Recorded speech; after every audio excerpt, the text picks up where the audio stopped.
To order at 6 p.m. Patrick, will you call the roll? Commissioner Alexander, Here. Commissioner Campbell, Here. Commissioner DeBrava, Here. Commissioner Hayes, Here. and Commissioner Mann. Here. Commissioner Ellis, Commissioner Hyder. Thank you.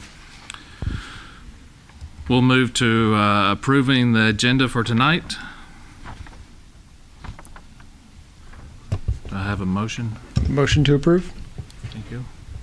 Second. Thank you. Patrick, will you call the roll? Commissioner Mann, Aye. Commissioner Hayes, Aye. Commissioner DeBrava, Aye. Commissioner Campbell, Aye. Commissioner Alexander. Aye. Thank you. We'll move to approving the minutes. Possible vote to approve minutes from the previous Planning and Zoning Commission meeting held February 13th, 2023. Commissioners, do you have any questions or concerns? If not, I'll take a motion. Motion to approve the minutes from the past meeting. Second. Thank you. Patrick? Commissioner Alexander, I'll abstain. I wasn't here. Commissioner Campbell, Aye. Commissioner DeBrava, Aye. Commissioner Hayes, Aye. Commissioner Mann. Aye. Thank you. Patrick, will you read the meeting procedures? The Planning and Zoning Commission holds public hearings as required by law and provides recommendations to City Council on matters relating to land use planning, zoning, and the subdivision of land. Any person who has an interest in the subject matter of a hearing will have the opportunity to provide testimony and present evidence to the Commission during the public hearing. Speakers are required to conduct themselves in an orderly and respectful manner. Disruptive behavior, including applause, yelling, speaking out of turn, or other inappropriate behaviors will not be tolerated. Additionally, the following applies to any person addressing the Commission. Speakers are limited to 5 minutes unless authorized additional time by the chairperson. Speakers must speak at the podium unless previous arrangements have been made. Speakers must legibly print their name and address sign at the podium prior to speaking, and speakers must begin stating their name and address. Speakers should speak clearly into the microphone. The chairperson will announce the subject of the hearing, followed by a staff report. The chairperson will then open the public hearing to the applicant, followed by those in favor of the application and those opposed to the application. The chairperson will close the public hearing during this time. The commission will discuss amongst themselves. The public may not address the commission after close of the public hearing unless requested by the chairperson. The Planning and Zoning Commission shall base their recommendation and/or decision on information and evidence presented during the public hearing. The decision, if required by application, will be forwarded in the writing to council for further consideration. Thank you. Tonight we have 2 public hearings. We'll start with the first one. It's PDD 23-001. Public hearing and possible vote to recommend the approval of an application to change the zoning classification of approximately 92.85 acres located at 3456 South Farm Road 101 from Stone Creek Falls Plan Development District, PDD, to Stone Creek Falls Plan Development District, PDD. Chris, will you read the report? So Stone Creek Stone Creek Development LLC is the owner of this property. They had initially passed a zoning change request through a plan development district for this property. So that's why you're seeing the name not change there in the item number. It is the same zoning district, but they have asked for basically what amounts to an amendment to this. So the property subject to the rezone is comprised of about 92.85 acres, and it's located at 3456 South Farm Road 101. It's currently undergoing development as Stone Creek Falls, a 16-lot subdivision which consists of 5 commercial lots of a total area of 15.55 acres and multifamily lots of a total acreage of 54.20 acres. So the existing max building height of the planned development district is 3 stories. The applicant is requesting a change to the currently adopted planned development district, which was passed by City Council on August 3rd, 2021.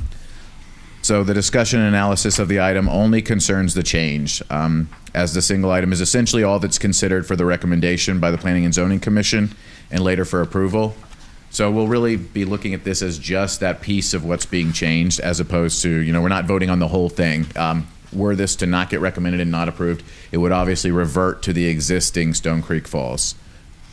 So the application seeks to construct the existing Stone Creek Falls Planned Development District with one change: the alteration of the maximum building height listed for the multifamily permitted use from 3 to 4 stories. The density of the PDD will remain the same at 24 units per acre. The purpose of the planned development regulation is to allow for mixed-use, unconventional, or innovative arrangements of land and public facilities, which would be difficult to develop under the conventional land use and development regulations of the city. The Stone Creek Falls PDD, including the proposed building height change, would continue to meet this standard.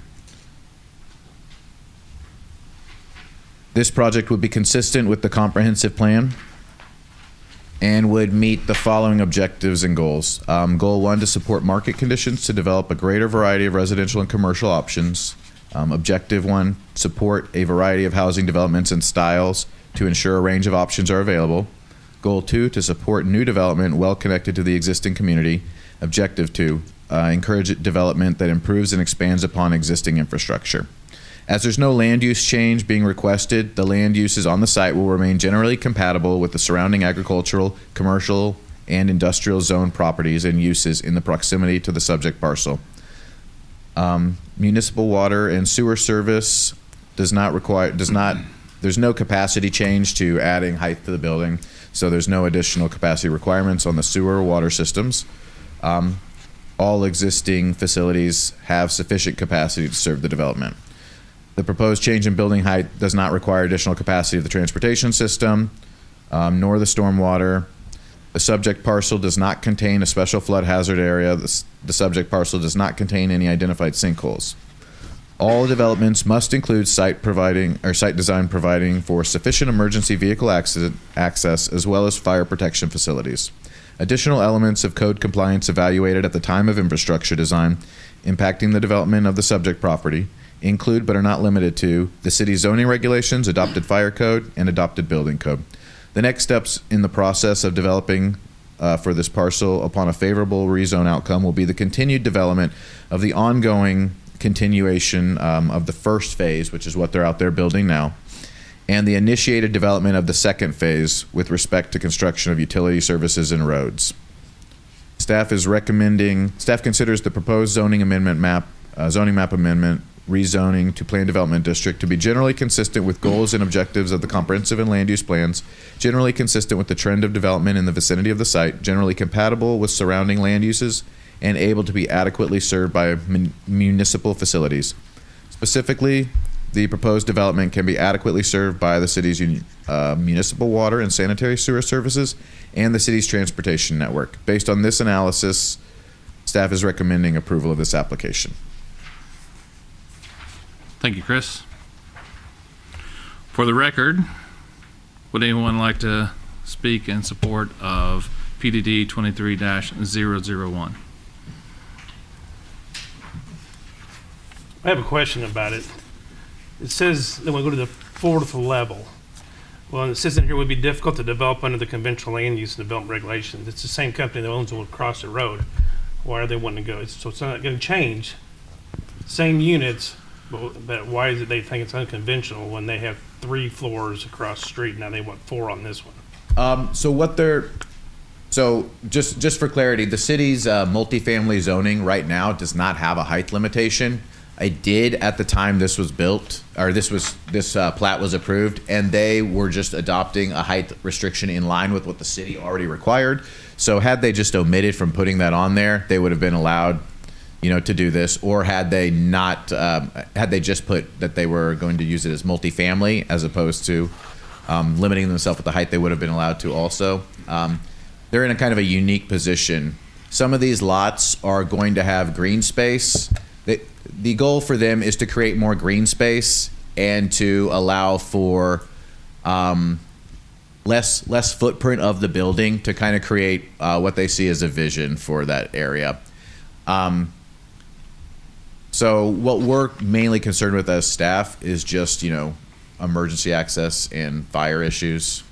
And so this, while I don't know that it's necessarily unconventional for them to, wouldn't allow them to utilize the space in the way that the density allows them to. So they're coming back, allows them to. So they're coming back and asking to make that height limitation removed. I've got a question, but for the record, no one came forward in support. So we'll move to, is anyone wanting to speak in opposition?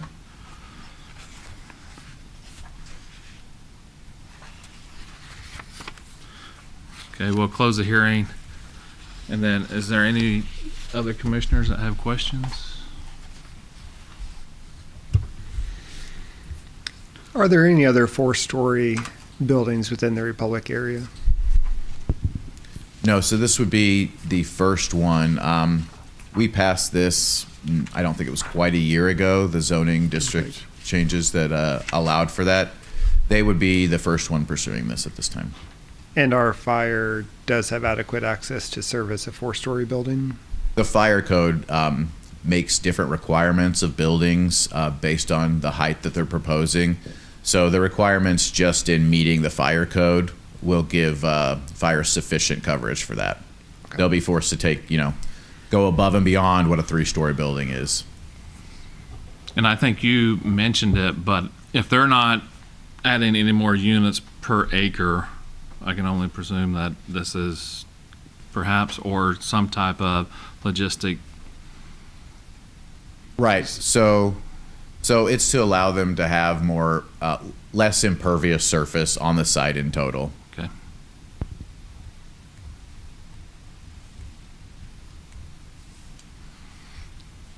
Is there any other questions? No? I have a motion.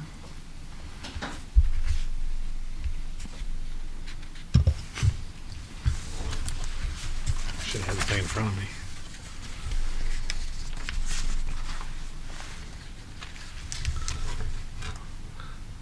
It's a motion to approve PDD 23001. Possible vote to recommend the approval of an application to change the zoning classification for the 92.85 acres. Okay. Second. Thank you. Patrick? Commissioner Hayes, Aye. Commissioner Mann, Aye. Commissioner Alexander, Aye. Commissioner Campbell, Aye. Commissioner DeBrava. Aye. Thank you. Second hearing tonight is vacate 23-002. Public hearing and possible vote to recommend the approval of an application to vacate certain utility easements in Republic Storage PDD located at 904 North Main. Chris? So the Builds Department is requesting the vacation of approximately 6,912 square feet of unoccupied utility easements in the Republic Storage LLC subdivision. The Builds Department is asking that the vacated portion of the property be returned to the owner of the underlying land and be allowed to be incorporated into the development of the Republic Storage LLC subdivision. The city has no utilities occupying these easements and no plans for future utilities to occupy these easements. It has been determined that their holding is no longer necessary. The following contains brief analysis of the present site conditions as well as the proposal's relationship to the adopted plans of the city. The proposal has no anticipated adverse impact on the city's transportation system. The proposal has positive development impact to the subject property and to adjacent properties. The proposal has no anticipated adverse impact on the city's water, wastewater, or stormwater systems currently in place. The proposal is not anticipated to have any impact on any other public services. The proposal has no anticipated impact on emergency services. The Buildings Department recommends the approval of the requested utility easement vacation. I'll just go ahead and also summarize, just so, in case you guys aren't aware, this project that you're seeing, you can see it up on the map there. Those green lines represent the vacations that we're asking for. And they span the property that is going to be used for queuing for the school system. That parcel that goes around the inner parcel is going to be the queuing lane, and there'll be storage units in the middle in that inner parcel. And so these easements are easements that the city acquired some time ago. We won't be needing them at any point in the future. And right now they're just keeping property from being used as the way that they would like to develop it. So we're just asking that they be vacated. Thank you, Chris. For the record, would anyone like to speak in support of the item? Vacate 23-002.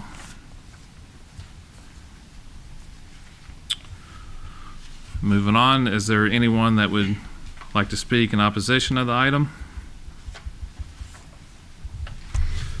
Commissioners? Any questions? All right, I'll take a motion. Motion to approve the vacation 23-002.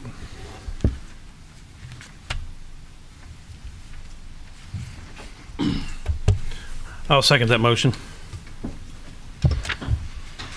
Thank you. Patrick?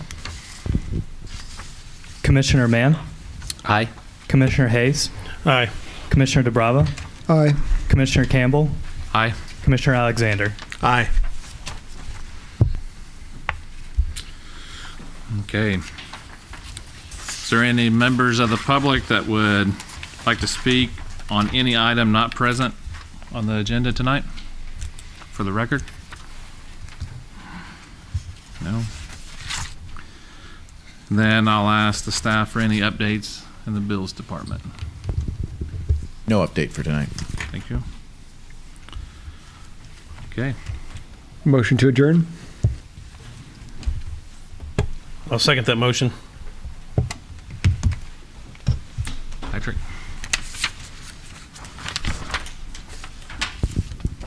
Commissioner DeBrava, Aye. Commissioner Campbell, Aye. Commissioner Alexander, Aye. Commissioner Hayes, Aye. Commissioner Mann. Aye.